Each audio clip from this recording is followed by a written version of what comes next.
1962లో అనుకుంటా వీరాంజనేయులు అనే వీరుడు ట్రైన్ గార్డుగా ఉద్యోగం చేస్తూ ఉండేవాడు. ఓ వర్షం కురవని సాయంత్రం విశాఖపట్నంలో గూడ్స్ బండెక్కి జెండా ఊపాడు. పొద్దున్నే లేచి చూసేసరికి అదేదో గోవా అంట. ఏ రోజుకైనా వచ్చి ఇక్కడే సెటిల్ అయిపోవాలని ఫిక్స్ అయ్యాడు. కానీ 6 months లో పెళ్లి పిల్లలు అని బరువు బాధ్యతల మీద పడి సెటిల్మెంట్ స్టోరీ మర్చిపోయాడు. యాక్చువల్ గా మర్చిపోలేదు.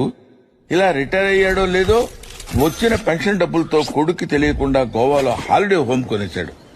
దానికి హ్యాపీ హోమ్ అని పేరు పెట్టాడు. ప్రతి వేసవిలో ఫ్యామిలీని తీసుకొచ్చి ఎంజాయ్ చేసేవాడు. చూస్తుండగానే పెళ్ళాం ముసలిదైపోయింది, కొడుకు పెద్దోడైపోయాడు, మనవడు ఉద్యోగానికి వెళ్ళిపోయాడు.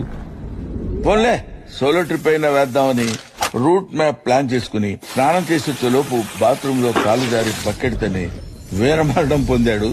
కానీ విహారయాత్రకు మాత్రం వెళ్ళలేకపోయాడు.